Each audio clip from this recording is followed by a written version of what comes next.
Relics Radio, your favorite weekly podcast dedicated to the metal detecting and treasure hunting community. Here are your hosts, Ken from Adventures in Dirt and Tony from 5280 Adventures.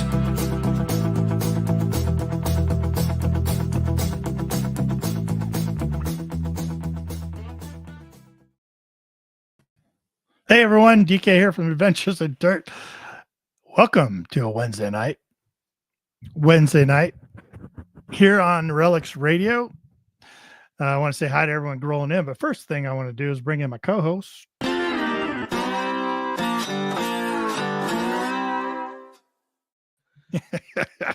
What happened to that intro, man? Yeah, sorry, I was on the wrong side. I was on a different show and I started that intro and then I was like, oh, and I clicked over and I was like, maybe it'll just keep going. No, it had to restart, but that's all right. It was like 3 seconds in. It's all good. We're professionals here. Come on, man. How goes it, man? It goes really well. How are you, dude? No, I'm doing all right. Doing good. Welcome to another Wednesday night of Relics Radio. That's right. That is right. Awesome. We got an awesome guest tonight. Oh my gosh. You know, you and I just said, we were like, hey, let's just hang out and chat tonight. And I go, man, we got to bring a friend in that we can just chat with, man. And yeah. Nobody better than our guest tonight. We're going to bring him in and chat with him. You want to say hi to people in the yeah, let's get over to the chat real quick and see who's all joining us. We have Thin Blue Diggers says, hi, everyone. Hi, Matt. Yeah. Nick, good to have you on. Thanks for coming on. Hi. Metal Sharks says, greetings. All looking forward to the show. I know, right? You and I were just talking about Metal Sharks yesterday, I think. Yeah. So. Yeah, it was, who was it? Bob Lee, right? Yeah. Wanted to know if he got his book yet or not. I know. See, it pays to watch Relics Radio. It does. We're giving away a lot of stuff lately. I know, it's been awesome. We're blessed to be able to do that. Yeah. Great supporters out here to just makes it easy anyways. So, hey, Bill Hayes, welcome on. What's up, Bill? How about E-Tector? Oh, yeah, E-Tector. We just call him E. Or E-T. E for short. Or E-T. Easy E. Easy E. Easy That's a whole different. That's a whole different. Easy T, huh? Easy T. Detect SD. Yep. Thanks for coming on tonight with us. And Copper Joe's joining us again. What's up, Copper Joe? He's making it kind of a habit to join us every single Wednesday night. We love it, man. Good to see you, Joe. Yeah. Met Joe last year or 2 years ago. Great guy. Yeah. Robert Thompson says howdy. He's from Nebraska. What's up, Robert? Yeah. Hey, we haven't seen Relic Jedi in a while. Look at that. Cool, man. I was checking out Relic Jedi on Instagram. I was checking that out. Yeah. Good stuff. Yeah. Yep. Cool. Dirty South Digger. Dirty South in the house. That's right. See, we got a couple more here to get through. FLX Detectorist. FLX. We can't abbreviate that anymore. FLX. And we have the One-Eyed Digger. Arr, you matey. That's awesome, man. Love that. How about Don't Tread on Me Metal Detecting? Awesome. Good evening. Frozen ground still in Western Mass. Excellent. Yeah. You and I've had some good weather here in Colorado for a little bit. So man, it was like 71 degrees the other day. See, that's awesome. Couldn't believe that is awesome. I've been itching to get it. I think I told you it was last week after the show of us talking. And I was like, you know what? I'm going to charge up my machine. I'm going to go tomorrow at work on this homestead and just going to dig some holes on lunch. We got hammered with snow that night. Yeah. You're showing me pictures like I'm itching. It was like this beautiful ranch land. It's like, and then later you're like, oh man, look what rolled in. I know, right? That's all right. We're going to get out pretty soon here. Pretty soon to go digging on our own, but we've got some updates and some announcements to make. How about let's talk about Rush to the Rockies 2025. Yeah, and I'll tell Matt, hold on one second, Matt. We'll get right to you. I think we got a bonus guest coming on with us too. Rush to the Rockies Rendezvous 2025 right here in beautiful Kiowa, Colorado. It's our Eureka Treasure Hunters Club National Open Metal Detecting event. Eureka's been around since 1973, fully active since then. This will probably be their 25th Rush to the Rockies. Highly organized, very great seated hunt. Got a lot of great sponsors and supporters coming out. It's just 3 days, 2 days with 5 hunts. Friday, the day before, is sort of come on out, meet us, you get into the registration table, the check-in table, get all your stuff, check out the site. And we're doing something special on Friday for all the beginners out there. Like, some people have never been to a seated hunt before. Or maybe, you listen to us and you come out and you're basically, kind of a beginner. What are we doing on Friday? We're going to have a beginner's field. So it's going to be, probably foreign coins, some interesting type of tones and targets, and all cordoned off. And if you're a beginner, if you're just learning how to machine, and you can be able to go out in this field and learn really what machine's telling you. And just have an opportunity to kind of maybe, knock the rust off if you need to in preparation for the big hunt. But it's gonna be pretty cool. Pretty cool. A little beginner's field. Like nothing of note. Like people that have been doing seated hunts before, you're not going to probably want to go out there. Probably nothing interesting for you. But for those of you beginning or have never hunted a seated hunt before, it's a little bit of a different type of swinging and digging. That would be a great practice field for you to come out and check out for sure. Just a great idea. But like Jedi says, hit it up with pull tabs. Well, that too. Introduce those beginners right to the pull tab tone. Huh? We just may do that. Be like, hey, welcome to the hobby. This is what it's about. That's right. Hey, before we get to our guest here, I know everyone's itching to get onto that. I just wanted to just send out some prayers and thoughts to our metal detecting community. We got a couple people that I just wanted to, I'm not going to give personal information, but if you guys can just put people in your prayers. We had somebody in our metal detecting community that went through a liver transplant not too long ago. I reached out to them yesterday, checked in with them. Everything's going better and well. But they're itching to get back out and detect. And then a big supporter of Relics Radio just had surgery today and checked in with them as well, and everything went well. So, just keep those people in our prayers and just support the community, the people that support us. So, hope you both get to feeling better. Thanks for supporting the show. And if we can support you with our prayers, we definitely will. Amen. So, absolutely. Let's do it. I think we've got a guest, and we might have two guests on with us today. Yeah, look at this. For the price for one. Go ahead. Let's bring it in.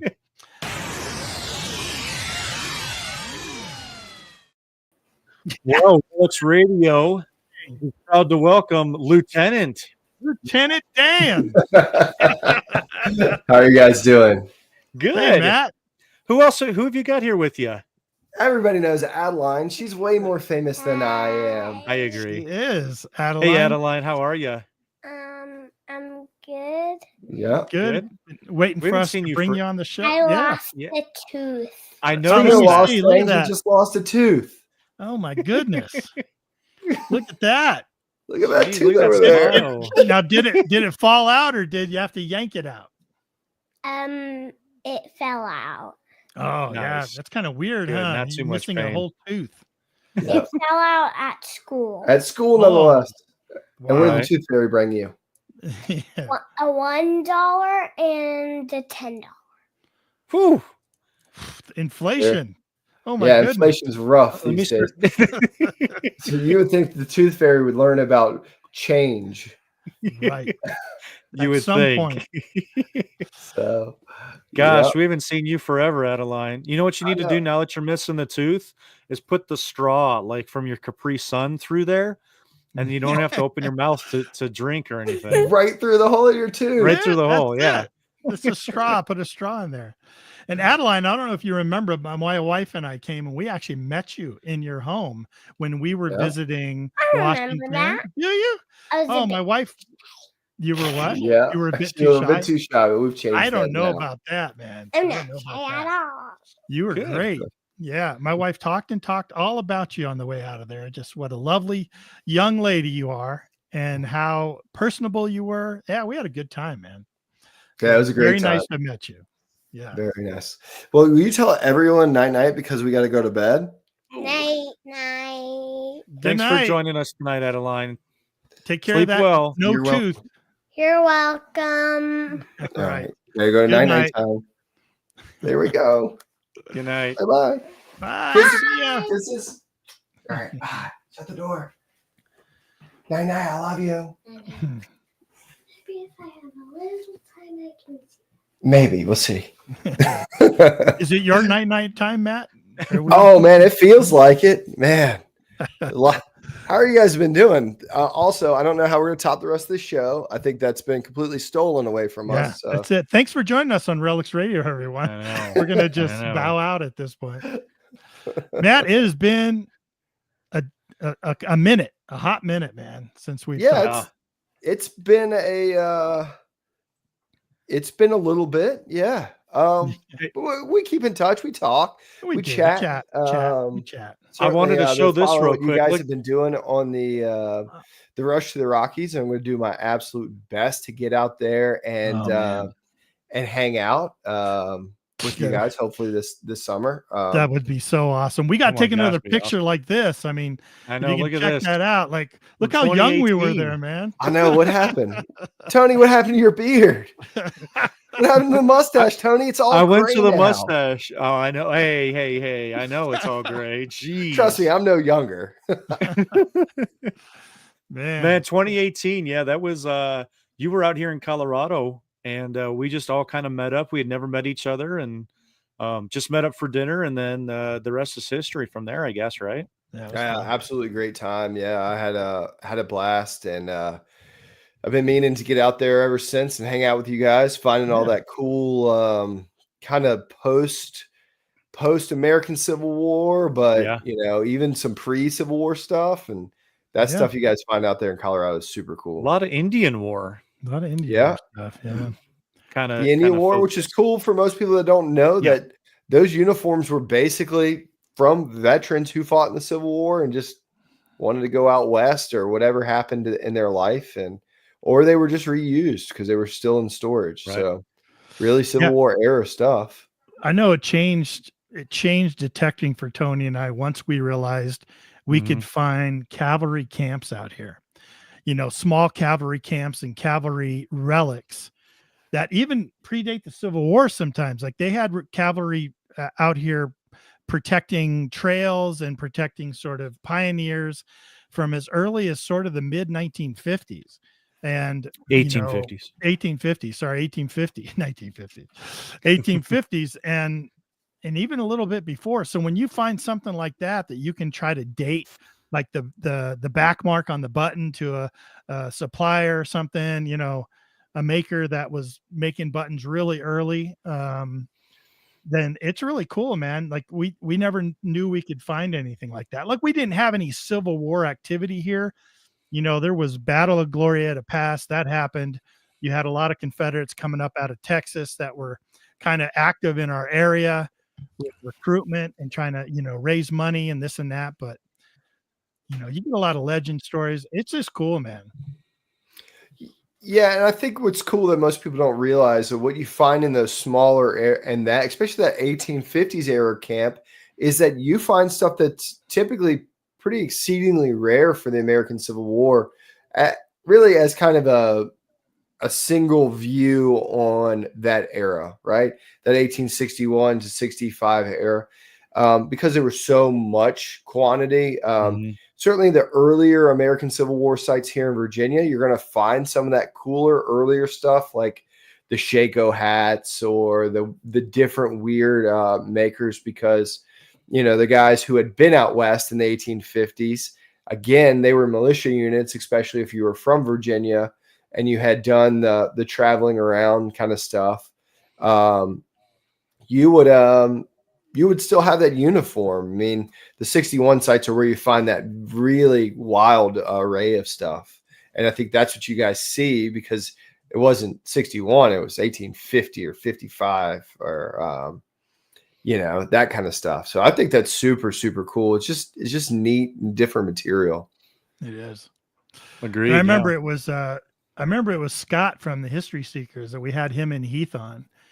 And it was Scott one time because, I've told the story before. Tony and I used to always go, wah, wah, wah. Like, we're in Colorado. Poor us. You know what I mean? We'd rather be back east. And Scott was like, don't you dare, man. He's like, Colorado was important. Like, people were pushing west, like this old Western area. They brought stuff with them that was so important. And so when they dropped something, it was like a real loss for them. And he was really trying, and he really changed our minds where we were like, you know what, you're right. And then it invigorated our research. And then when we started finding things, like it really turned us around. You know what I mean? Yeah, for sure. It's funny. I met a gentleman from Wyoming, and that's all he hunts is that period cavalry camp. And he found 2 complete swords in a day. And like, it's just like mind-boggling that stuff is still out there. And then here's a guy digging 1850 swords in Wyoming, and you're like, okay, like pretty cool. So many cool things out in that era. Tony, what were the Navy buttons we found with Beth? 1840s, 1840, I think. Tin back Navy Eagle buttons. Naval, yeah. What were they doing here, Matt? Were those cappies? No, they were tin back, real small, like cufflink looking size. I bet those were cappies from a forage cap. So they actually went on the button on either side that held your hat band on. They found 3 of them. Yeah, they found 3 of them out there. Interesting. But, and Riley friggin' identified them for us right away. He's like, okay, those are 1840s tin back naval eagle buttons, Eagle Navy naval buttons. That's cool. They had an anchor. That's really cool. I mean, that's, again, it's just like I'm familiar with like cappy buttons being tin back from here. Typically, if you find those, you'll find 2 with a buckle, and that means the hat was dropped there. Sure, but it's not like, it's just, there's so many different things. It's why this is like, can be this all-encompassing hobby that you just find yourself down these wormholes of buttons or bullets or whatever it is. Yeah. I mean, I think you can do research upon research, but the more fun research comes when you find something you don't know what it is, or you've never seen it before, or you never dug it before, and all of a sudden then you start going down that rabbit hole, and then you're really learning about it, and that burns it into your brain because now you've held that relic and you've researched it and you have more of a connection to it. It's really cool. Yeah.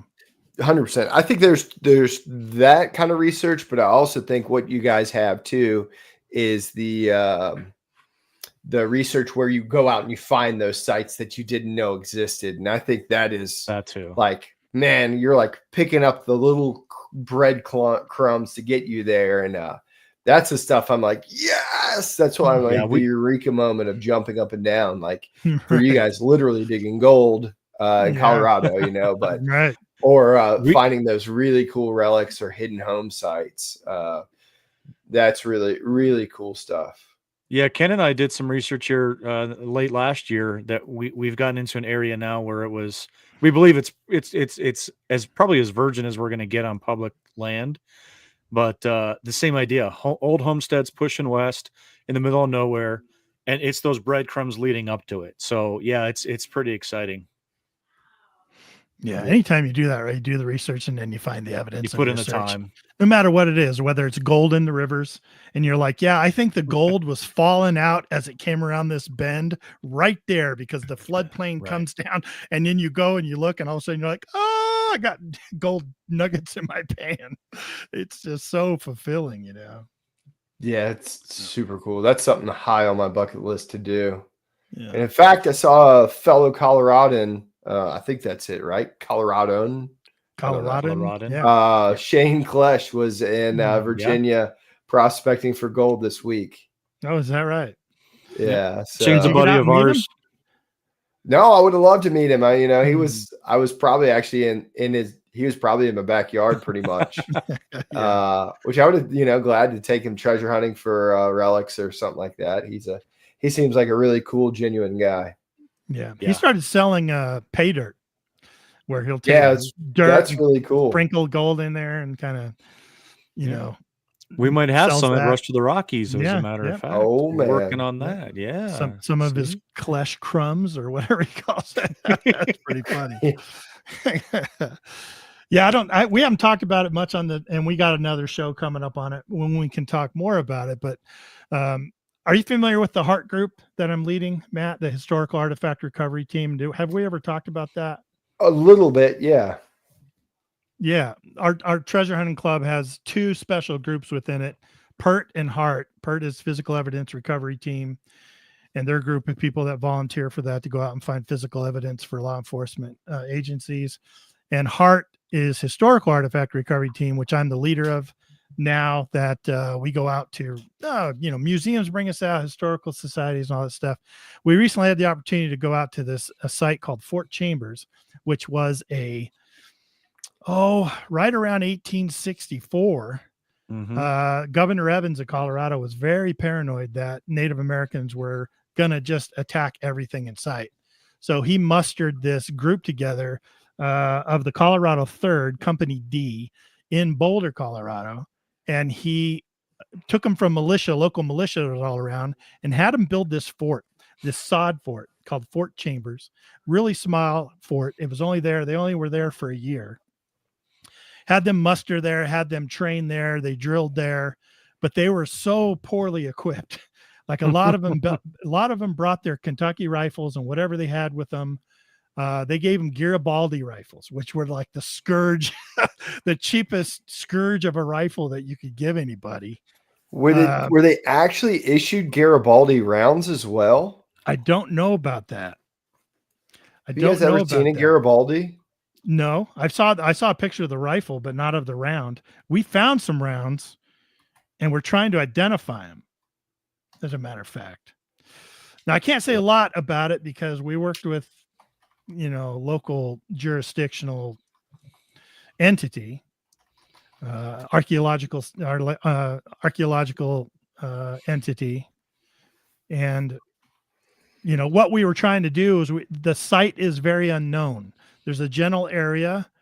There's a lot of diary of the person that lived on the site. There used to be a marker that said it was quarter mile to the east or whatever, but there was a lot of gravel mining that went on there, just a ton.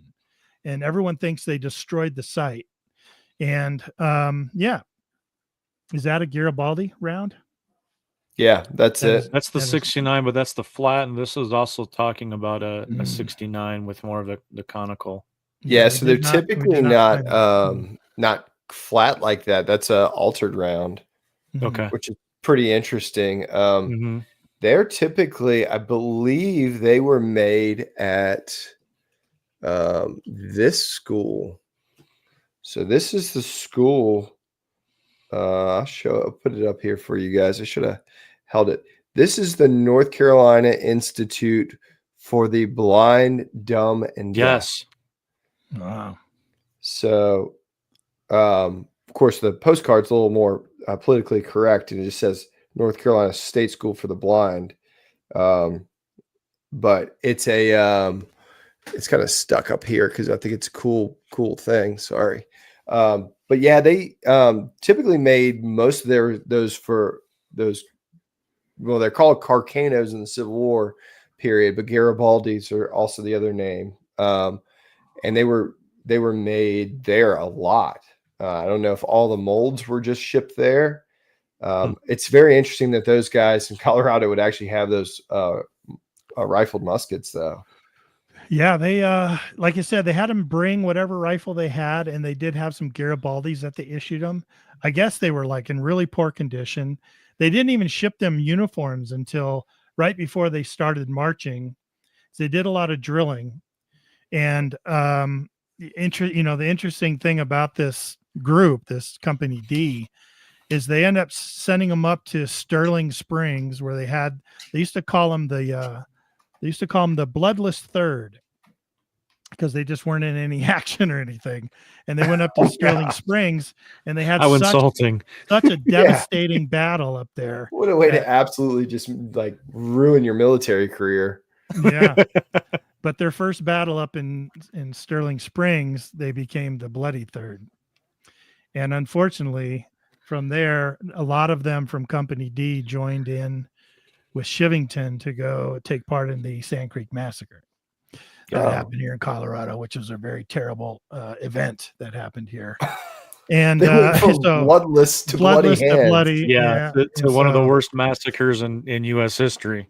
Yeah, and they kind of a lot of these. So we were trying to find the site, the fort site, or prove that it wasn't where we were searching. You know what I mean? And Ken's not going to bring it up, but he found something pretty cool. I know. Look, he's grinning right now. He actually found something pretty cool about it. I think he Matt wasn't going to bring it up. So yeah, you should tell everybody what you found. It was like your first target. Pretty close, yeah. So we're trying to find evidence of soldiers or soldiers and activity, anything, and that activity. Right. Yeah, because it was a sod fort. You know, you're not going to find a lot of stuff there, but yeah. So I found that butt plate, the Kentucky rifle butt plate, and finding one of those in Colorado was pretty cool. I don't know if we'll ever be able to age it or whatever, but it was pretty cool. You directly relate the story, at least one item, right? I think is that the one you sent me pretty quick in defining it? I did. Yep. Yeah. I wanted to send it right to you. I have it up. You want me to share this? Let me see. Yeah. What's funny is, and I don't want to steal the thunder from Ken, but that's pretty cool. After he had found it, everybody comes, I think Ken either messages me on the phone or, whistles over at me or whatever. So I come over and I'm like, are you serious?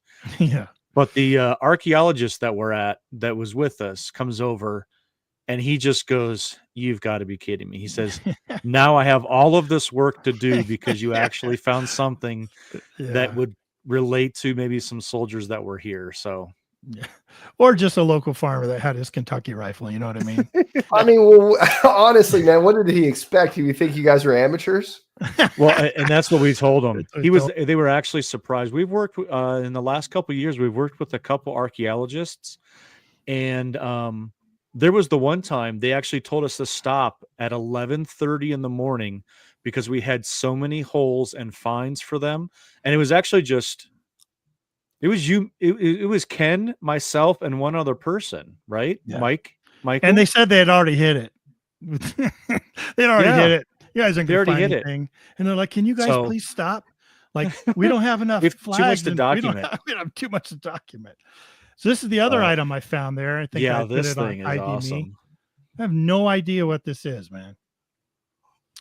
This is lead, about 1.5 inches. So it's not as big as like what'd we say? Maybe a Mussman gun or somebody has suggested cannon. that. Yeah. Yeah. A Woodruff gun.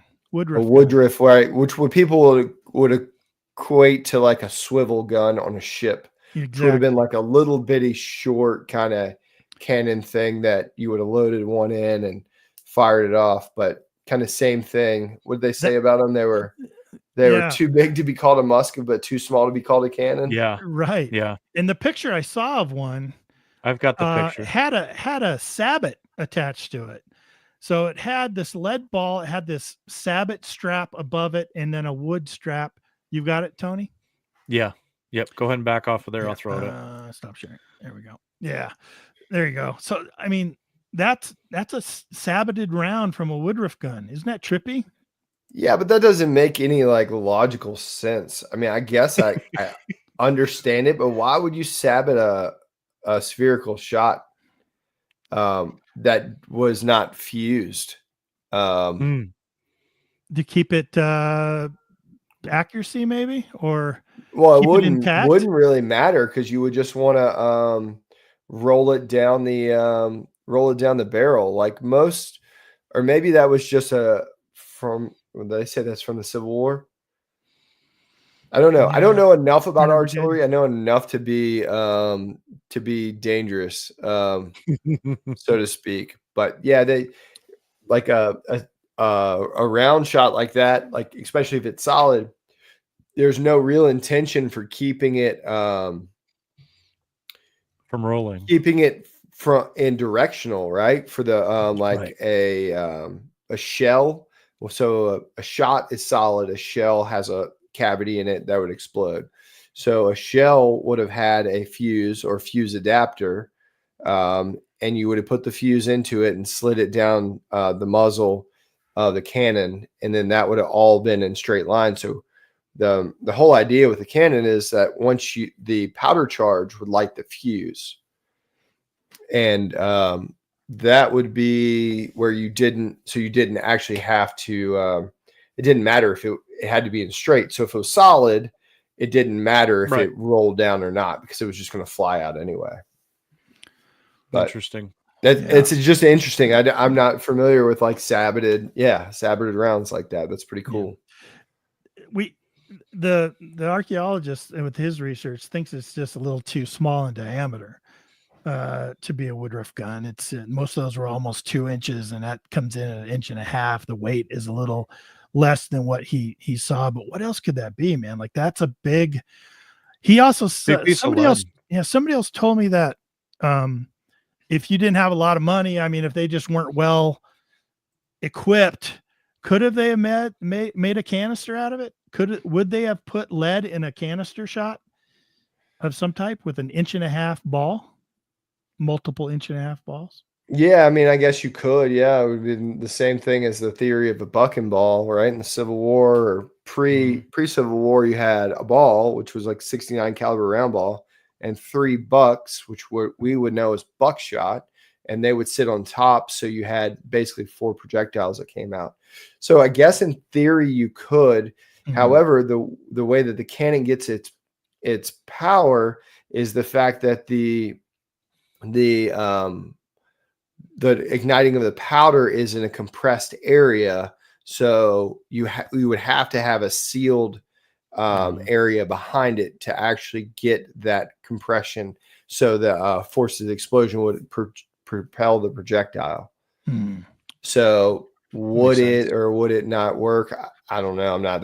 I don't think it would work. I think you'd have to have something underneath it.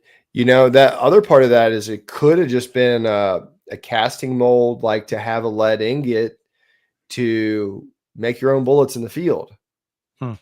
You know, probably not typical to have it in a round ball form, but I don't know. Or it could not be a Woodruff gun, but it could have been some other smaller diameter swivel gun. Yeah, round. You just don't know exactly what kind of weaponry it went in. Yeah. It's just maybe a little bit bigger than like a golf ball, right? Yeah. It was just a little slightly bit bigger than a that. golf ball. And then that line in it, like it just was confusing. Yeah, it's real strange. It didn't, wasn't like a sinker. It wasn't, wasn't anything like that. It definitely, it definitely had our it was unique. Scratching my head. Definitely was exciting to find. I'll tell you that. Oh yeah. The site we were on. Yeah. You did well that day. Yeah. Yeah. And did you find other things that would relate to that era? We found 3 ringers that the researcher right now is trying to date. I mean, he's looking at Harper Ferry type stuff. He's like looking at all this different stuff. What did he tell me? I'll look up this email he sent me. He's really trying to figure it out, man, to be able to put his report together and stuff, And we found what we did is we were on this site, big flat ground, supposed to be where the fort was, or we thought that's where the fort was. And my buddy Jeff looks up behind this house, and there's this huge peaky hill. He's like, well, that's where the lookout would be. Like, they would have a lookout post up there. If anything, it just was towering above everything. And so we went up there to look for evidence of some kind of lookout tower. And on the downhill side of that peaky hill, we started finding all these 3 ringers. They looked like pretty old, dated 3 ringers. I mean, you know what I mean? I'll try to find a picture of that. But were they fired or dropped? Fired. So it looked like they were doing practice in the side of that hill or something, Yeah. Yeah. Yeah. That's I think we found a gold wedding band too, right? Or so was it silver, gold or silver? silver wedding band, silver band. We found like some hat pins, like a lady's hat pin up there. So I think they've been going up on top of that hill for years, doing all kinds of stuff, hanging out, picnicking. You know what I mean? But finding those 3-ringers on the side of that hill, and it was only on one side of the hill. It was pretty interesting. And the fact that they were fired. I'll see if I can find a picture as we keep talking here. That's cool. I mean, that relates to pretty much everything that we think about American Civil War camping, having drill grounds, having places that they would stay and camp to, really, I mean, I think it really predates everything. It's the same thing. If you look back to the American Revolution and, it's funny. I have a friend who was in the Army, and this is the modern mechanized Army, and he's like, "Do you know how many things soldiers lose?" And I thought about it. I was like, "Well, yeah, I metal detect." So that's what I look for. It's just not new soldiers. He's like, the modern soldiers, what we lose, and what he's like, it hasn't changed. It hasn't changed since the days of the American Revolution. He's like, whether you're camping or whatever, he's like, those guys lost stuff all the time, and even with all the modern fasteners. And then it's just young kids who were just careless and didn't care. Mm-hmm. Yeah. We like to put this like great emphasis on a button on your jacket or, a coin out of your pocket that, man, they must have been so upset that they lost this 3-cent piece or whatever it was. They probably were, but they probably also came and went, like, okay, I'm a 20-year-old kid. Like, yeah, I'd like to send 3 cents home to mom and dad, but whatever, I'll get some more next week. Yeah, right. All right, let me show you this picture. Let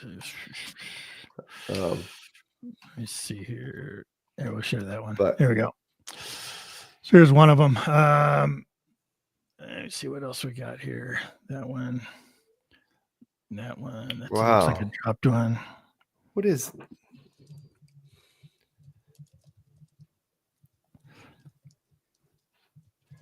You have a close up of that one? Let me see. Which one is that? That's pretty great. Yeah. Yeah, get close to that one. So that one presents as a fired bullet, but the other one in her hand didn't quite look. No, we had some drop and some fired. Let me get out of here and go to this. That's pretty cool though. I mean, what an awesome thing to find in Colorado. It's been an experience. We've been able to get in good with some archaeologists and some different with our heart team, and really get in some great historical areas. For sure, we've been real blessed finding these kind of things because, like you said, it's so scary. It's here. It's during the right time period and things, but it's so scarce. We don't have all these battle sites and routes that soldiers marched and camped and things like that. Like you would back in Virginia, but it's still out here too. Well, I mean, I may like gently disagree with you. I think you have a lot more than you realize. I think that, you look like from the 49ers, like where did 49ers come through? Straight through Colorado, straight through Oregon. I think it's more prevalent. It's less known, and the pressure you guys have is so minor compared to here in Virginia. People want to come to Virginia. They know Virginia. You can pick up a history book from New York State to Florida to California, and of one thing, like in history, something in Virginia is taught. Not all the history curriculum is a universal thing, which I can get on a soapbox about that as well. But the fact is that people go, oh, Virginia's old, but there's a lot of old stuff in Colorado, a lot, and I think that there's a lot more than then people really like, if you put your mind to it the way you guys have, you go out and find it. Somebody in our chat was just just keep it talking that about way. too. Yeah, that's right. We don't want it Best to turn kept into secret. Virginia. Best kept secret, or Ohio. Yeah, best kept secret. Ohio. Yeah, Ohio's what, there's a lot more stuff in Ohio than Colorado. Rocky Mountain Live Prospecting reminded us that we have Spanish here too. We had Spanish. Early Yes, we explorers do. came through this area as well. That's something And, I would love to get on and find is some good old Spanish stuff. That would be amazing. Yeah. Yeah, that's pretty pretty epic. I have a hard struggle with not going to Florida every time I see a storm come. Right. Right. Yeah. Just to go to the Treasure Coast and try to find Yeah. one of those gold coins. Yeah. Yeah. After Jim's story, man, that you Oh did. man, With the Jim's story, all the stuff around Vero, all the stuff I've seen. I got to spend some time down there and get into the, like, you want to talk about like a hidden secret society? Like, go to Florida, go anywhere south of St. Augustine and say, I found treasure, and watch people either their eyes light up or clam up when you ask them about it. It is a wild thing. It's like, I never know, but I would imagine it's like talking to the mob. Yeah, that's a good analogy. Like, right. You know, They're like, he's one of us, or they're like, hey, Ixnay, we don't talk about that around here. yeah, Hey, it's we don't pretty talk about that crap around here, Matt. pretty You're wild. gonna end up in that ocean with an anchor tied to your leg. Yeah. You found what? Where'd you find it? And it's like, it's all, I mean, man, it's so crazy. I walked into a couple shops. I got to last year, got to go to Mel Fisher's museum, and I was just like walking through thinking about like, one, what he went through, but then like all the weird stuff that happened after him, and then like the people absolutely trying to pirate his own places, and like all the things that like Mel Fisher did. And not only the other people that were trying to find out where the Etosha was, but what Florida tried to do to try to take everything that he'd already found. Just absolutely wild to me. So really cool stuff though.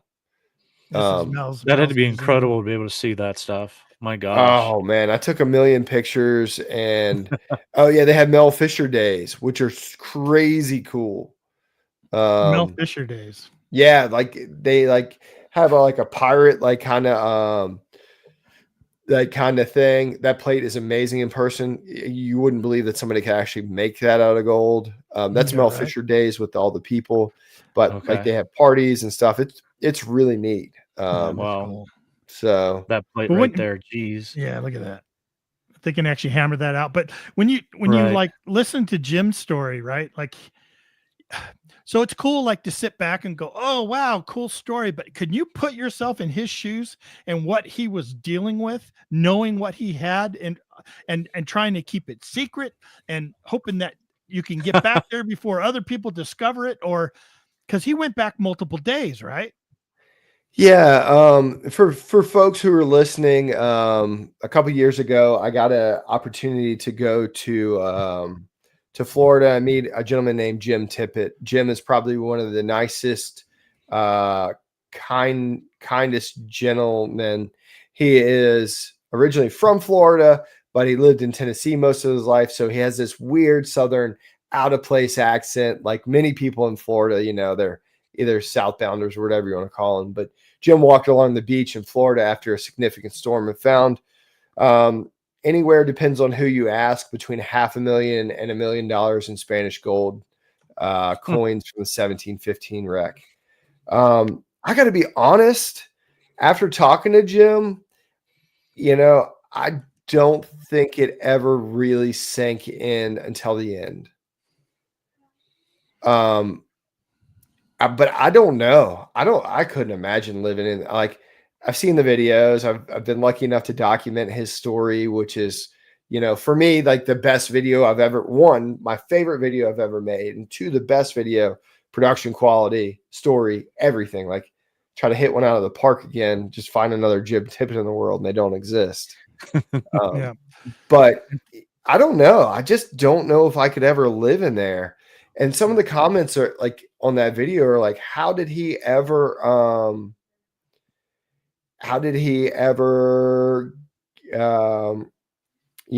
get outside of that beach? Like, I would have lived on that beach. I would have slept on that beach.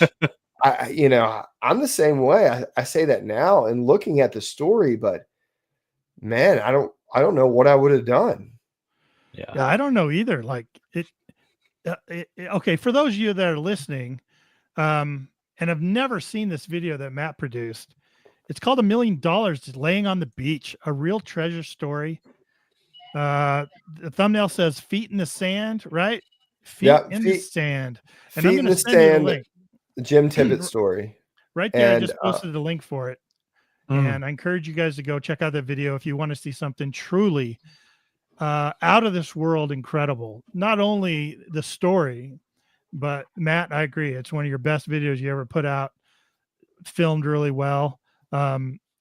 Absolutely incredible. Real quick, I'm going to share a screenshot if it's okay with you real quick. Yeah, go for it. Whet people's appetite. Yeah, so that kind of gives you an idea what we're talking about right there. So, and it's not even touching the surface. So probably in that photo, there are 4 coins in the center that if you wanted to go and purchase one, would start about $75,000 a piece. And that is not, and that's no exaggeration. There's a coin in that of those 4 that would probably, if you could find one, would start probably about the $150,000 range. Jeez. It's an overstamped coin. So all the 1715 fleet were minted in coins were minted in either 1712 or 1713. However, I think that's right. I'm trying to remember all my facts, so don't fact check me on that. However, one of Jim's coin is overstamped a 13/12. There's only one really rarer coin that's available out of the 1715 fleet, and that's called a royal. A royal coin was made for the King of Spain's personal treasury, and they start at $500,000 a piece. I mean, I encourage you all to go over there and check out that video. Jim's excitement is captured. His absolute, I mean, you can sit back and say, yeah, I don't know what I would have done, man. That would have been great. But man, his shakiness, because there's silver, there's pieces of the ship, there is gold, there's silver, all kinds of stuff. There's jewelry, there's just so much stuff that comes up. And he had to keep it secret. And he couldn't take it all in one day, and he had to go back. He brought a friend, didn't he, Matt? Yeah, he brought. Man, there's so much more depth to this story too. I would absolutely make a small movie of this. But long story short, yes, he brought a friend, and he also so what you see of Jim's. In the video, Jim found the majority, but there's another probably 3rd times more. Like the first day Jim said they'd found like 12 or maybe it was like 12 gold coins the first day, and that was between him and his buddy, and I think Jim ended up with a total of like 20 gold coins, something like that. Plus, that doesn't account for any of the Spanish silver coins, the 8 real cobs, all the fun stuff that, we're like, man, if you found one of those, you'd lose your mind, let alone to find 30 cobs and to find 8 reals and 4 reals. Just unbelievable story. And the story behind the story. Yeah. And it's so much depth, and there's so many things. And Jim would only let me tell, or would only speak to a little bit of it, because I do understand his secrecy, right? There's always that treasure hunter's dream of one day that magic happens again. And especially with the oceans and the beach and things like that that window opens and he has another glimpse back into that time period. So I get it. I get it. It would be hard not to be, to be hawked by that, or haunted by that, so to speak. Yeah. And if you're listening on the replay on our audio podcast, I'm going to post the link to Matt's video down in the description. Since you're not on chat here, I encourage you to go over and check that out. Yeah. And, drop us a line, let you know what you think. Cause it is an amazing video of an amazing story of an amazing discovery. What better? It doesn't get any better than that. No, it's all the parts and pieces, right? Because he is a fantastic dude. He is just a good guy. And it's not one of those villain stories like, man, it could have happened to somebody else. You're like, no, it happened to the right person. It did. So it's absolutely. just a really cool thing. And then there's like follow-up stuff, that I'd love to make videos about not with Jim, like, is the treasure cursed? And I think I kind of alluded to it when when I made this video initially, that some of the stuff that made the editing room floor, so to speak. But man, I could go back and we could build another one and just kind of go sit and talk to Jim, like some things like coincidences or weirdness that happened in life, because there's all this other deep-seated like lore around these great treasure stories about curses or mysterious disappearances or whatever the thing is, crooks or murder, but they almost always go hand in hand. But to actually have somebody who found something like this and then to go, hey, do you think this is a real thing? Yeah. I always wonder about that from the guys over in England. You always see the stories, right? Like, yeah, some guy, metal detectorist, discovers a gold hoard of, gigantic, 2-inch wide gold coins. They did that at Detectival one year. Some guys, they had to bring backhoes in and everything to dig all these gold coins out. And they were like that big around, like they were huge. And I always just wonder that, like, it's not, are they like Jim? Like, did the right people find that? You know what I mean? Yeah. And then there's like, you even go back to like, I don't know, like the curse of like Howard Carter. Like, I don't know if you guys go into like Egyptology and stuff like that. No, not familiar with that one. So Howard Carter is the guy who opened the tomb of Tutankhamun, the Prince Pharaoh. The most wealthy, the most intact pharaoh burial ever discovered. Didn't his arm fall off? No, teasing. Yeah, they had like there's this like Howard Carter like curse things that happened to him afterwards. And now, granted, he's opening up someone's grave. That's different than digging up a coin. Sure. Coins on a beach. However, to some people, there's no difference. So it's kind of weird. Like, you kind of can look back on those kind of things too. I don't know. I'm not saying I believe in it. I just think it's either it's interesting happenstance or it's part of it or just coincidence. I don't know. You always hear about stories like that, like somebody opened some, Egyptian tomb and every member of the crew has died mysteriously except for one, or something like that.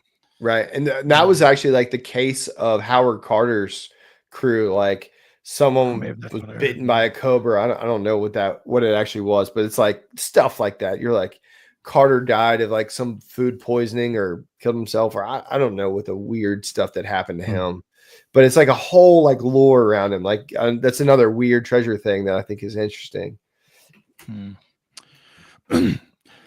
Yeah, good thing you didn't get hurt by that moose, Tony. We would have been like, well, he disturbed the gold, so he got, he got taken out by the moose. It could be. It could be. Although we went back and found gold again. We didn't get trampled by a moose that time. So right, he fixed the curse. Hey, we had some comments come in from Matt, didn't we? Yeah. Let's see. Early on, we had Swainsey Searcher. What's Matt's favorite military? Swainsey Searcher, what's up, man? It's been a long time. I got to hang out with those guys at the very first dig stock. Really? Yeah. When I got to hang out with Yeah. Ken there too. Yeah. But down the ground. Super cool thing. Matt's favorite military find, not most not valuable. most valuable. Man, I wish I would have had Can I guess? yeah, you can guess. I can guess. Oh, you probably know. Military ID stencil. Oh, 100%. Is that it? Oh, That's man. it. 1,000,000%. Phew. Remember the research we did on that where we were just confused, like had a bunch of confusing research? Didn't he have two tombstones? Yeah. Different death dates? I reached Yeah, out tell to us the Ken. story So on that. I was out on a local spot, and it's pretty well known. It had been pretty beat up. But I found this little brass tag, and I didn't know what it was. And I put a video up, and this was in the early days of my diving career. And I got back on the boat and put it in my bag. I put it in my bag underwater, and I was thinking it was fossil hunting. I'm not sure what I was looking for. But I found this, like, it looked like a business card. I was like, that's pretty cool. I'll put it in my bag in the front part because I think that's where you want to protect this thing. I don't know what it is. So I get back and I wipe it off, and the very front of it says JASW period Bradley, Burlington, Connecticut, Company D, Harris Light Cavalry. So that is the ID stencil to James Wolfe Bradley from Company D of the Harris Light Cavalry. The Harris Light Cavalry was mustered out of Burlington in 61 or 62, and very quickly absorbed by the 2nd New York Cavalry, and they went off to fight in the American Civil War. And he happened to lose that stencil in 62, very close to where I live. So there's just like a ton of history about him. Well, not a ton of history, really.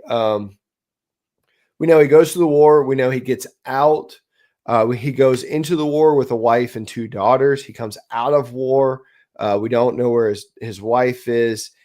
Presumably she is deceased, and his 2 daughters are listed to be in an orphanage. He files for a pension sometime in the 1870s, where it's denied, or it's really, the wording's kind of weird. It says invalid. So we don't know if it means he was an invalid or the pension was invalid. Right. He dies about 1880. I'll have to dig up all the research material again because I want to go to Burlington and see his grave. He's buried in Burlington, Connecticut, and Burlington. Yeah, it's Connecticut. And he has 2 headstones. They have his name, identical, his regiment, but 2 different death dates. I think one's June 28th and the other one's June 29th. Wow. So he's dead. No, he's not. He's not quite dead yet. Well, he's dead Just now. a flesh wound. So, but I mean, if it was a mistake, like, why didn't they take the bad one out and throw it away? They said, nope, we'll just put them both here. Yeah. Interesting. All my years of doing research on people and genealogy and stuff, it was one of the more, mysterious, like, what is that about, which makes it fun. You know what I mean? Yeah. It just doesn't make a lot of sense. Why would you put 2 headstones? Yeah. So, but look at that, Tony, like he did that research, right? Right. And he fell down the rabbit hole with him because he wanted to know as much as he could learn about him. He almost feels like he knows this guy. Like he could recite his story, everything that he's learned, And it gets like it's that. so like, and it's like the other questions we have, right? Like, just like you guys looking for that fort or anything we have whenever we go out and find something, like, how did this happen? What was he doing? And the 2nd New York story was terrible at keeping records. So like the American Civil War was a fantastically documented event from the perspective of journaling and mapping to now the new onset or the new invention of wet plate photography. They pretty much knew where everybody was and what they were doing, except for the 2nd New York, who apparently was fighting in everything and keeping 0 documents of it. Wow. They show up a lot. Huh? So yeah, I mean, they show up and they have a monument in Gettysburg. I'm like, cool, they were here. Oh yeah. Right. What were they doing? I don't know. They were the covert company. Yeah, they were the We're just standing on Culp's Hill hanging out. What else we got, Tony? We had some other stuff come in. Yeah. Nick from Thin Blue Diggers came in and said, what's your favorite bottle that you found? And you've done a lot of diving and found some incredible bottles just diving, right? Ooh, can I answer that one? I know. I think I know this one too. Yeah. Who knows? Oh man. Did you catch our show last week? Was it last week, Tony? We had a guy showing what was the bottle. We had JP last week. No, before that, then the That guy was with Bob the Lee. bottles. Bob Yeah. Lee. He had a Cardinal pickle The cathedral jar. Cathedral pickle. Wow. That's Oh pretty my high gosh. on my bucket list. I don't have a cathedral. Wow. He found that in Florida. Oh yeah. I mean, yeah, It was they beautiful. were fancy bottles, but they were used everywhere. That's pretty wild Yeah. though. I mean, Yeah, that would have intact. been It was like, a man, the teal. Wild It was West in gorgeous. Florida, like probably about the time those pickle bottles were out and about. It was Yeah. like fist fighting alligators with your jar of pickles. He was a game warden too, man. That's what he Yeah. did. Yeah, it's funny you mentioned that.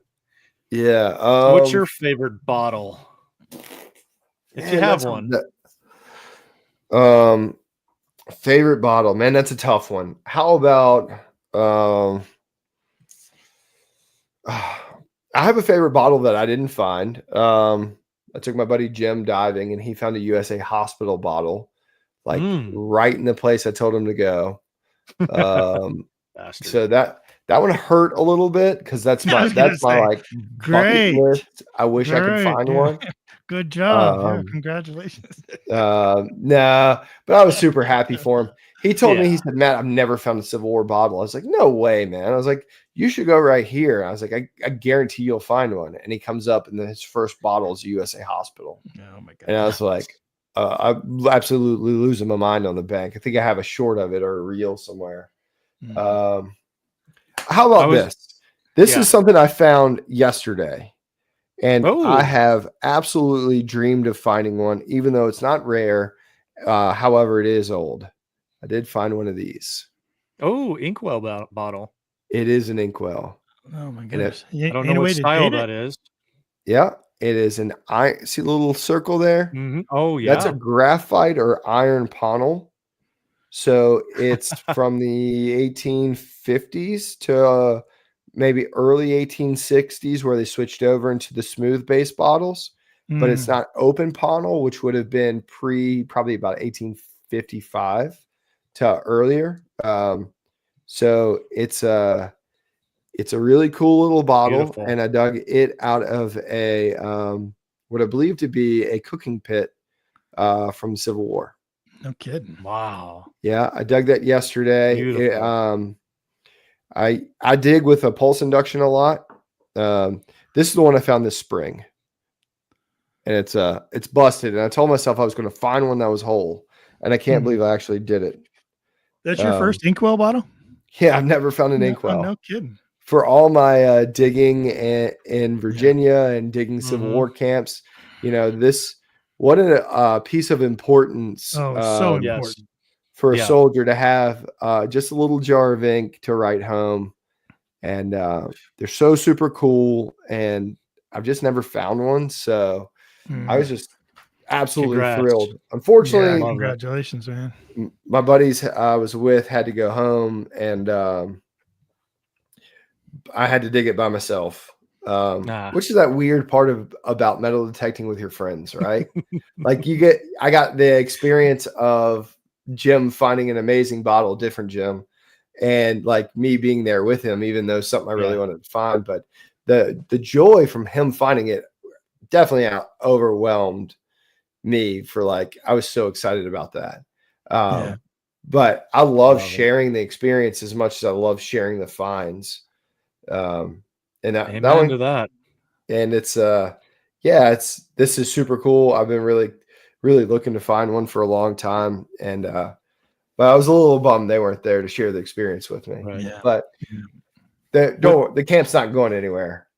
Yeah, sure. Yeah. I bet you're right, man. What a personal right, Tony? Like, what a personal thing. You can just picture it, like just that object, or yeah. Yeah. Oh, Yeah. yeah. Well, yeah. No, from there it begins. Like, okay, number one, whose was it? What kind of stories were told about life during that time from that specific inkwell? Right. I mean, that's amazing. What did he Amazing. tell his family from that inkwell? Right. Was he scared? Yeah. Was he Oh my angry? gosh. Was he cold? Was he worried? So cool. Probably all that stuff, It's funny. I got so the guys I work with, the fire department, they know that I'm a absolute history nerd, and especially where I live. Somebody asked earlier, where do I live?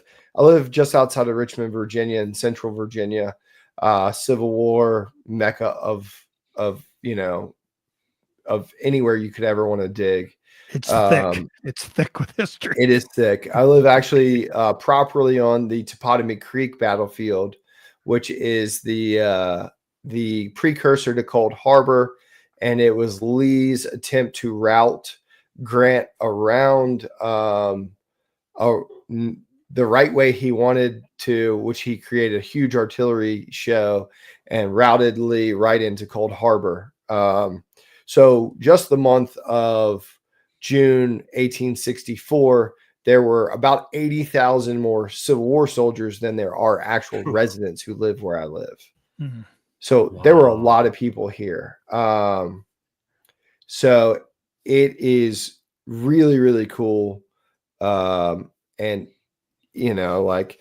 but I've gotten into stories of what people wrote. One of my favorite journals, you can find it online, is a gentleman named C.W. Thomas. He was from the 55th Virginia, from Abington, Virginia. And his family transcribed all the letters that he wrote home. C.W. was enlisted in 1861, was captured in 1864, and died in sometime there about 1865 as a prisoner of war of Point Lookout, Maryland. But he wrote, the things he wrote were very much not of the things of war, of what we would expect. They were more of the things of the longing to know of what was happening at home. He's really cool. I don't know if it was the time, the fact that the way he wrote, or who he was, but every letter he penned, he wrote to his wife. He said, "My dearest love, send the family my love, but save the majority of my love for yourself. Write soon, write often. C.W. Thomas." Wow. And I was like, man, what a way to end every single letter. So he writes about being at Gettysburg, and he writes that, he says, paraphrasing, but surely we can't last much longer. The fire is clearly gone from our eyes, something to that nature. Mm-hmm. But he knows in retreating from Gettysburg that there can't be much fight left. And I wonder, just like C.W. Thomas, what was written from a camp in Culpeper, Virginia, out of this inkwell. Right. Yeah, dude. It gets me every time, man. It's so cool, man. It's like, it's this weird, maybe I'm a huge nerd about this stuff. But well, welcome to the we're all nerds then. We're all you're one of us, buddy. Yeah. On that type of situation, like with that inkwell, I think of our friend Garrett Souser, who's a history teacher, and you're sitting there teaching that type of thing. And maybe, you, as a teacher, you bring in those diaries that were transcribed of C.W. Thomas, and you read them. And you try to teach it so that students can relate to it. But then you hold up that inkwell and you're like, he penned from this inkwell and to his family. And as he's leaving, something like that, it brings a whole different perspective into history. Yeah. And it makes you think, I think that's, I'm going to go back to my history soapbox of our educational system, but it's like we try to relate today to what happened yesterday, and we can't do that as people because we didn't live, maybe we did live yesterday, but I didn't live in the 1950s during the periods of segregation, or I didn't live in the 20s during Jim Crow, and I didn't live in the 1860s or even to the American Revolution. And I certainly wasn't a colonist who came over on a ship. So we can never, we can empathize, we can have some sort of general understanding, but we can never know, right? And we can only surmise what we think happened of history in those places, unless we're doing things like you guys are doing with your heart team, where you're putting physical artifacts in place to places you're looking for. Right. I think it makes all the difference, honestly. Yeah. I honestly do. If you're teaching about a location and you can sit there and pass around things to people that you're teaching that they can hold that came from that spot, it just brings a whole different perspective. And Garrett's been recognized in Kansas multiple times for his education awards and things like that, because he does bring that in. He's reached out to me and said, hey, can you send me relics from this particular site so I can teach about that event? And it's just amazing to have those kind of people that are teaching, because you're right. We can't understand it, but it brings us so much closer to sit there and hold that inkwell. Oh my gosh. Talk about goosebumps. Yeah, it's really cool. I have a friend who lives on the Eastern Shore that's helping me with my event this spring. And he's a teacher, and he takes flat buttons and things that he finds, and he puts them in these he calls them like discovery jars, but basically they're maybe full of glitter or full of something where you can't see the items. So you have to spin and turn them. And then you have to kind of discover what the item is throughout the jar. And then, but he does writing assignments with fourth graders about tell me a story about who was wearing this button. There Really there cool, you go. man. Right. So he does cool stuff like that. And man, I can't imagine the history that people would be interested in if, we educated in that kind of manner. I understand it's a lot of work. It's not easy. These things aren't available to everybody, but man, that's kind of one of my outside dreams, to build that kind of curriculum, for history, for some sort of standards. My wife's a teacher, so we've talked about it a little bit. I think it'd be super cool. Yeah. Love it. How's your event coming, by the way? You got your event coming up here at the end of this month. Yeah, I'm super excited about it. I kind of not a super advertised thing. I kind of put it out to my Facebook group, which is Gone Diggin, and then I have a Facebook page, which is confusing because it's also Gone Diggin, and there's a page and a group. But or on the website. Thanks for sharing that down there. But yeah, it's a small group thing. I love big organized events. I think they have their place, but I think that there's a little more excitement, a little more intimacy with small groups, getting to know people a little closer, campfire hangouts, that kind of stuff.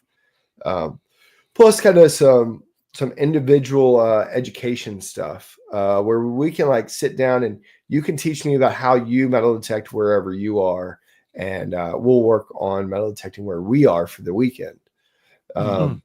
So that kind of stuff. And it's going to be cool. So we got about 300 acres of colonial farmland, which includes a colonial house site that the history books say it dates to about 1680.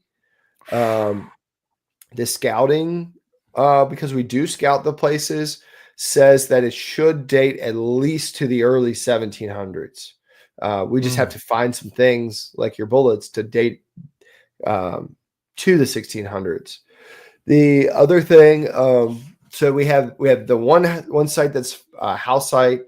We have a little newer house site that's kind of tucked in the woods on one of our other sites. That's probably, I don't know. It's a really mixed site because there's so much newer occupational stuff on there, like 1920s.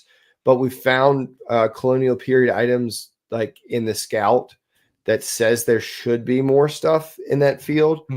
And we know that there's a colonial period house site just off site that we don't have permission to. But with many of these things, the items because the houses were used for, we're coming up on not quite 300 years now. The houses were used for that long, so items spilled over into the fields. Yeah. Wow. So yeah, it's You going to be sold out. exciting. It's Sold out your event, man. It's a good deal. Yeah, it's going to, just something kind of different. There are things like the dig stocks of the world or digging in Virginia. But I really we're working towards the smaller, like 30 to 50 people kind of hunts. Destination type stuff. Yeah, destination. Like we did a hunt a couple years ago in a town called Farmville. Farmville had one of the largest Confederate hospitals in Virginia that sat outside of Richmond. And it was 150 acres. So some of the sites aren't quite as big, but when you don't have as big as sites, you don't need you can't put as many people. So we try to adjust the site size to the number of participants. And for this one, we decided that 30 was, we started with 25, and then I had the opportunity to get some more acreage. So we added 5 more people. And we certainly could have added more, but I don't think that's fair or appropriate for the folks who are attending. We're expecting a certain number of attendees. Yeah. So we try to keep it low, keep it personal. And that's kind of the goal. There's a real possibility we're going to have a huge site for the fall. Like maybe 800 to 1,600 acres. Wow. Same kind of scenario, multiple colonial period house sites. And I hate to say it, but the eastern shore of Virginia is like littered with Spanish silver coins. So that site should be really, really good once we secure that after this event. But people are going to hate me for it, but we're only going to keep it at 50 people. Yeah. Yeah. So that's Tony a lot of land it is for a handful of folks to go wander around on. Yeah. Tony and I were just talking the other day about, man, wouldn't it be great to do a destination hunt here in Colorado, something to where there was multiple things to do and, be a great idea. But the problem with here in Colorado, I mean, they just don't have the opportunity for a wild opportunity with the historic area enough to justify kind of the opportunity. You know what I mean? All the spots that Tony and I are finding with really interesting relics are small, really Tiny. small, really focused, really, unique, secreted areas. There's just not even like larger areas that have been hit to death. There's just not that opportunity here in Colorado. So I don't think you would ever be able to do any kind of wild hunting here in Colorado. I don't think we'd have a property, It was so amazing. Yeah. I think you can, but I think you just have to be honest with people. I understand Virginia is because of what it is, the history here. You have to be honest of what you think you can find. Or at least some of the site locations, and have done your due diligence to understand the sites. If you do that and you tell people, hey, you may find a ton of stuff from the 1920s. I don't care who you are. There's still cool stuff to find from the 1920s. Right. But some people don't like that. Some people will enjoy the experience over top of the finds. So if you're smart about it and you're honest, I think that people will recognize that, or at least I hope so. And they will either sign up for that or they won't sign up for it, right? You might find some stuff, but you're going to have some damn good barbecue. Yeah, that's right. There you go. That's right. The cool part about this event is we are catering this event. So nice. Breakfast, lunch, and dinner for Saturday, and breakfast, lunch for Sunday, and our setup day is on Friday, which is cool because we got a beach that really got hammered pretty hard. It is a public beach, but it really got hammered hard over the wintertime. And then the other part of it is when they replenished the beach, they dredged out a pretty historic port. and they replenish the beach with the sand from the port. Yeah. Oh, So I've seen Spanish coins, I've seen large cents, I've seen 3 ringers, I've seen all kinds of crazy stuff come out for the replenishment. mhm. Yeah. So you just never know what you're going to find, and I think that's pretty neat. You're That's calling it great. a shore thing. Yeah, the shore thing on the Eastern Shore. Thing. That's awesome. Um, Well, good luck so- with that, Sounds man. like a I know great it's hard time. putting on an event, and Oh yeah, you I know. really like that idea, man. I really like that Yeah. idea. Yeah. That's Yeah, fantastic. so- Smaller, intimate. And we've got some leads out. Like I said, we've got a pretty strong lead for the fall. We may go back to Farmville. That was a really cool event, kind of different, rural Virginia, lush green grass. Mhm. So we're going to move around a little bit throughout the state, but we're going to try to keep it at that range of folks, 25 to 50, and few hundred acres, 1,000 acres, whatever we get our hands on that's makes sense to go and do it and have a good time. Mhm. Is that location, is that going to be where a PI would be recommended? Or is it? Yeah. So that's probably a good question. So a lot of people know that I hunt with pulse induction. Yeah. However, no, these places we're going are like pure sugar sand soil. Like, you guys are used to digging the rocks out there. This is like digging in the beach in a farm field. Okay. Nice. So, anything, your Mind Labs, your Deuses, Garrett's, Noctis, whatever you bring is going to do just fine. Cool. Certainly, they're probably we have a potential for a site coming up in the next year if we can secure it. It was a Civil War. The Federals came into this house in 1861 on the Eastern Shore. It's got about 350 acres that surround it. They lived in the house from 61 to 65, learned that the war was over, threw a big party and burned the house down. So when they left, they had 4 years of occupation all around this house. Now, I know personally that it's been hunted pretty hard, but with a lot of older machines. So those older machines miss stuff. I did take my PI machine to that place, and I stayed for about 2.5 hours in about a 30 by 30 area, and dug coins and buttons and bullets. And it started snowing, and I was like, "Do I have to leave?" And my buddy, whose permission it is, was like, "Dude, you haven't moved." He's like, "Why don't you go scout?" I'm like, "Because I look what's in my pocket." Yeah. Right. Yeah. Right. But that kind of stuff is going to be the place where, we're going to tell you, hey, if you've got a giant coil in here, you're going to want to use it. Because that's some of those places are going to be, you're going to need some real depth to get down there and get after it. Yeah. Nice. But we think there should be pits in that place. That's the other part about some of these places that we're looking for. We're looking for colonial sites that also afford the opportunity for people to learn how to excavate either a midden, which is a colonial period trash pit, or maybe a privy if we're lucky enough to locate one of those, or a dump of some sort. So we're looking for sites that are diverse, not just in surface targets, but the educational aspect of, hey, we found a pit here, come dig it with us, and we're going to give you everything you find. Yeah. Because That would be exciting, you're right? gonna dig it out with us, or we're all gonna do it as a group.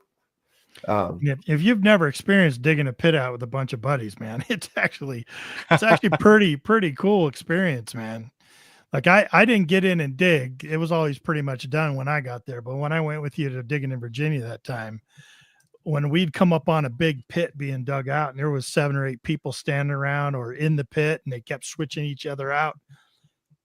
Even me and awesome. you dug that like little small, like kind of cooking feature. Right. Yeah. But like little bone handled knife out of there. And yeah. And that's where you really get like the hands-on part that you're like, no, you want to look for this, you want to edge, so hopefully, like for this hunt, we have folks from Texas, Brandon's coming up from Alabama, we have Minnesota, Illinois or Indiana, Delaware, New Jersey, and New York. So like I mean, probably I'd say 70% of our folks are coming from out of state. Wow. That's great. Yeah, That's man. It's a great turnout for sure. Yeah, it's pretty cool for, you know, a small little event and not really pushing it hard. You know, so I should have jumped on it early, man. I should have jumped on early. There's time. There's time in the future. This won't be the last. So yeah, very cool. Very cool. All right. Well, hey man, you've been a great guest, Matt. We knew you would. I appreciate you coming on with us and just hanging out with us and chatting. It was really interesting. That ink bottle's just got my goosebumps still. Just I love it over here, man. It really does. Really does. But, well, you know, as always, guys, I feel, you know, right at home hanging out with you guys. It's just a shame we live thousands of miles apart. Yeah. But it's true, like I said last time, it's probably best for our wives, right? You know, like you just go hang out. What are you doing? I'm hanging out with right. I don't know how Tony and I are the guys. I'll see you later. I don't know how Tony and I stay married, man, because like we talk to each other more than we talk to our wives. Well, we'd have a fourth companion. Adeline would be up in the mix too. Oh yeah. That'd be fun. That'd be fun. It's been fun watching her grow up, man. And oh my gosh, me and your guys' relationship is really special. Yeah, absolutely. I'm gonna have a real time on my hands when we hit about 12 years old, and she's like, "Dad, I want my certification to go diving." Mm-hmm. Sure. Yeah. We're not gonna have a boat tender. I'm not gonna have. It's just gonna be me sitting on the boat waiting for Adeline to come up diving together. All right. So it's gonna be awesome. Wild. That's great. Well, any final words, Matt, and we'll put you down in the green room, and then we'll have a little chat after the show. No, thank you guys as always. Your show is top notch, second to none. Fantastic. Thank you guys again. Thanks, buddy. We'll see you in a minute. Awesome. Whew. Another guy I could talk to for hours and hours. Yeah. You know what? One of the things that I've learned over the years with Relics Radio here is this, the guests, man, they're just knocking out of the park. We're on for an hour and a half, you know, which when you're working seems like forever.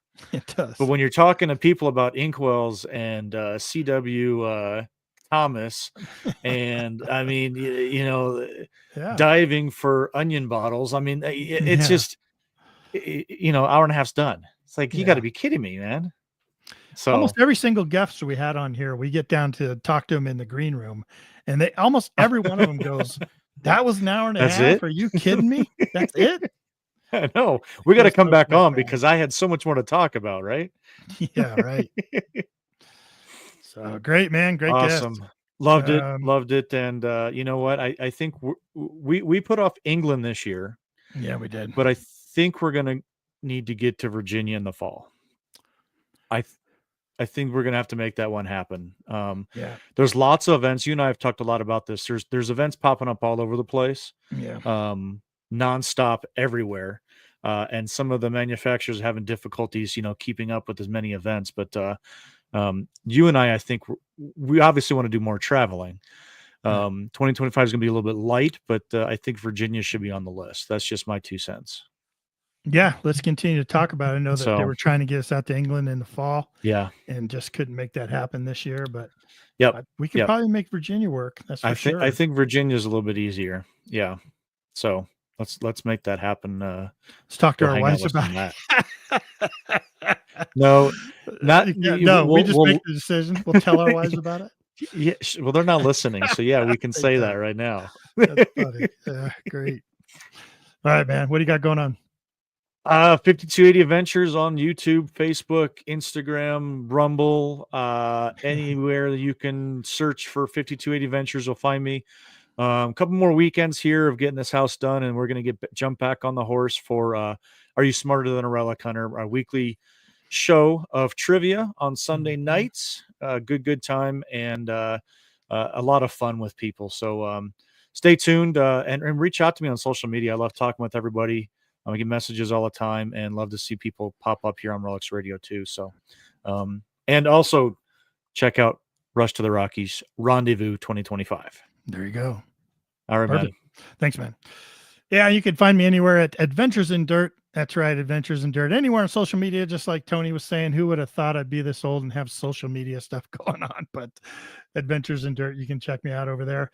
Hey, next Wednesday we got another great guest with us. Make sure you tune in then and share out the show. You know, I mean, if you enjoy Relics Radio, tell your friends about it. We'd love to get more people here in the chat group for sure. For those of you that want to catch us on the audio only podcast, go over and find us anywhere you find podcasts. Just search in Relics Radio. It's going to pop up for you. Apple Podcasts, Spotify, iHeartRadio, Spreaker, any of those places you can find Relics Radio. 8 years of Relics Radio, I may add, over 260,000 downloads. So join us over there on the audio only podcast. Everyone have yourself a great week. Have a great weekend. Go get the good stuff and tell us about it. We'll catch you next Wednesday. Thank you so much for listening to Relics Radio. We will see you back here next week for another exciting guest. Until then, get out and dig it all.